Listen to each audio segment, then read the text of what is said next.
Okay, what is in your control? What do you think you have in your control? Yeah. The way you act. The way you act, good. Effort. How your effort is, good. Focus. Your focus, okay. What else? What's in your control? How you're playing? Okay, very good. Yeah. Your attitude? Perfect. I break it down into 4 categories. There's really 4 main things that you can control. Everything you said is within 1 or 2 of these. One that didn't come up, because I kind of said when you play, but so this is before, something that's in your control is how you prepare. How you get yourself ready to play. How your mindset is coming into training or into a game. Are you still thinking about school when you're at practice? Are you thinking about a test you have coming up, or are you there in practice? Are you prepared to play? Do you have the right gear? Do you have, if it's raining outside, did you bring a rain jacket? If it's cold, did you bring extra Under Armour?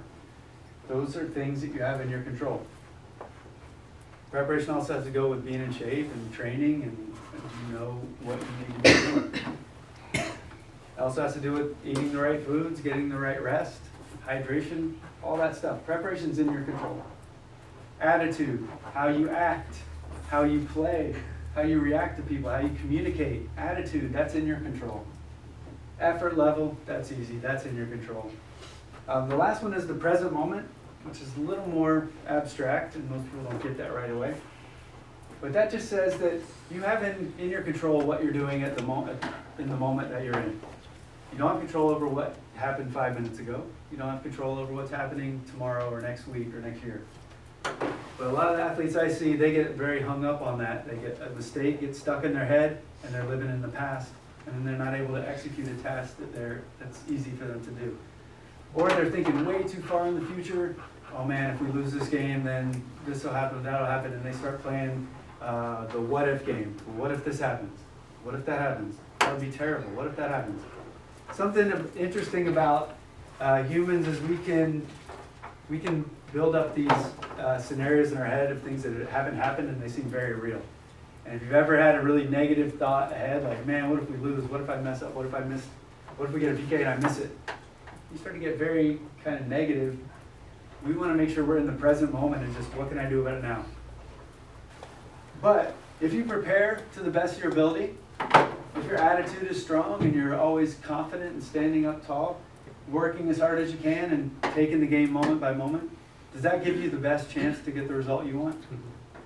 And that's what we're going for. That's the essence of being confident and mentally tough, is focusing on the right thing at the right time. Refocus is really what this is about. How many of you have had a coach that says we need to be 100% focused today? You've heard that at least once. And I'm a coach myself, and I know I've said that, and I've changed my language because that's kind of impossible. You can't stay focused for 90 minutes on the right thing every time. You will get distracted. The more important thing is, can you refocus yourself quickly and frequently? Can you recognize you're being distracted, refocus your attention? Can you do it quickly, and can you do it a lot? If over the course of the game, those 20 times you're distracted, let's say you're not a mentally tough player and you're being distracted, each distraction is 30 seconds. Times 20, that's 10 minutes out of 90 that you're not focused on the right thing. You're out of the game. If you shrink that down to only being distracted for 5 seconds at a time, 5 times 20, that's only a minute and a half. That's a lot better of an amount of time to not be mentally in the game, right? So we're really looking to quickly and frequently refocus our attention. So this is like anything else. It's gonna only benefit you as much as you use it.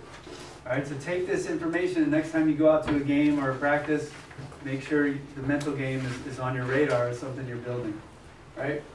So to tie it all together, how do you build confidence? How do you improve mental toughness? And how can you focus and refocus? Well, first of all, most importantly is make sure you're practicing the right way.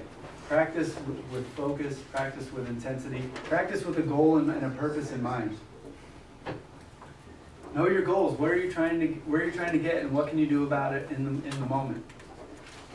You got to know what tends to distract you, which is what we were just working on here, and control the controllables. Your ability to refocus quickly and often impacts your mental toughness. Remember, mentally tough athletes, they don't let mistakes get to them. They remain calm. They persist in the face of adversity. They're able to refocus. They get distracted mentally tough athletes get distracted like everyone else. They just are able to refocus quickly.